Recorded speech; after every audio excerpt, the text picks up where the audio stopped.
হাঁটতে যাইয়া পড়ে গেলাম। হ্যাঁ, এখন তো পার জন্য তো হাঁটতেও পারি না। বুদ্ধি কোনো বন্ধু বান্ধব নাই, এখন সাহায্য করে কেডা কসে? আমি যে বিপদে পড়লাম, টাকা পয়সারও তো বন্ধু না। আসসালামু আলাইকুম বন্ধু।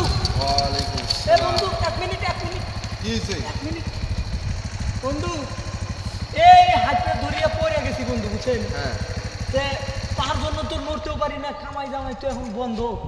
আজ প্রায় মনে করেন 5-7 দিন ধরে এই দুঃখের অবস্থা। এখন মনে করেন বন্ধু অনেকজনের কাছে তো সাহায্য চাইছি, কিন্তু কেউ সহযোগিতা করে নাই। তো যেহেতু আপনার সাথে আল্লাহ দেখা করাইলো, তো কথা হলো যে আপনারও তো তোর বন্ধু অনেক হয়েছে বিপদে- কি সেই কথা কর।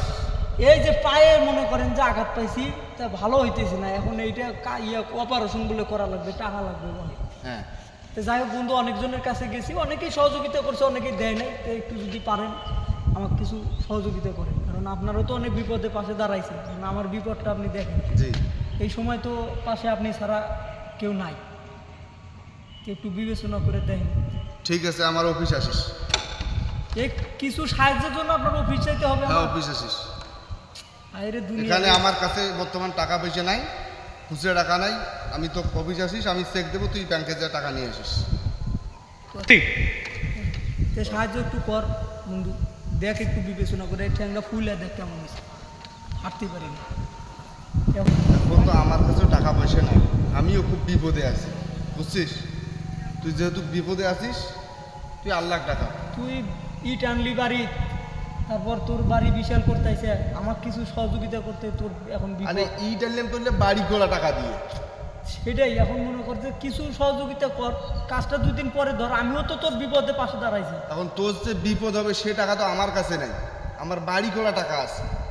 আরে আল্লাহ, তো এই যে বিপদের সময় দেখ পাশে কেউ দাঁড়ায় না রে বন্ধু। আজ আছি কাল নাই, টাকা পয়সা হাতের ময়লা, আজ আছে কাল নেই। এখন মনে কর যে আমি যদি মারা যাই বা ব্যথায় যদি একটা ক্ষতি হয়ে যায়, তুই কি আজীবন এটা মানতে পারবি? পারবো না ঠিক আছে, কিন্তু আমার কাছে তো নাই, বুঝছিস? আমারই ভুল রে। এমনি হাত ফাঁকা বাড়ি করতেছি, ওদি টাকা সব শেষ। তুই তো বন্ধু ভালো করে জানিস যে আমার যখন অবস্থা ভালো ছিল, আমি তো মনে কর টাকার উপর শুয়েছিলাম রে বিছানায়। এখন তোরাই তো জানিস, কোনো বন্ধু বান্ধবকে আমি কোনো সময় অবহেলিত করি নাই, কোনো সময় আমি তারা চাইলে আমি কোনোদিন না করি নাই। যত টাকা ফুরাইছি আমি এই বন্ধু বান্ধবের পিছনে। ঠিক আর আছে, এখন আমার অসুবিধা, আমার হাতে টাকা নাই বিদায় আজকে আমাকে কেউ সহযোগিতা করে না। বুঝতে পারছি, কিন্তু হ্যাঁ, তুই যদি এই দুঃখের সময়টা চিন্তা করতি, তোরটে যখন টাকা ছিল 2 পকেটে ভর্তি, তুই যখন চিন্তা করতি যে আরে কোনোদিন যদি বিপদ হয় কী করবো, এই বিপদের কথা চিন্তা না করে তুই খালি টাকা উড়েছিস, খাইছিস, বেড়াইছিস, বন্ধু বান্ধবের সাথে শেষ করছিস। এখন তোর বিপদ, এখন তোর পাশে কেউ নেই। যাই হোক বন্ধু, খুব সুন্দর কথা বলছিস আমাকে স্মরণ করে দেওয়ার জন্য। কারণ আমি যদি সেই সময় তোদের পাশে এই টাকাগুলো ব্যয় না করে আমি যদি আমার ভবিষ্যতের কথা চিন্তা করতাম, জি। তাহলে আজকে আমি এই বিপদে পড়তাম না। যা, অবশ্যই। তুই আমাকে মনে করায় দিলি যে বন্ধু কখনো আপন হয় না। আপন হয়। ঠিক আছে বন্ধু, যা, ইনশাআল্লাহ দোয়া করিস যেন আল্লাহ আমার বিপদ থেকে বাঁচায়। ঠিক আছে।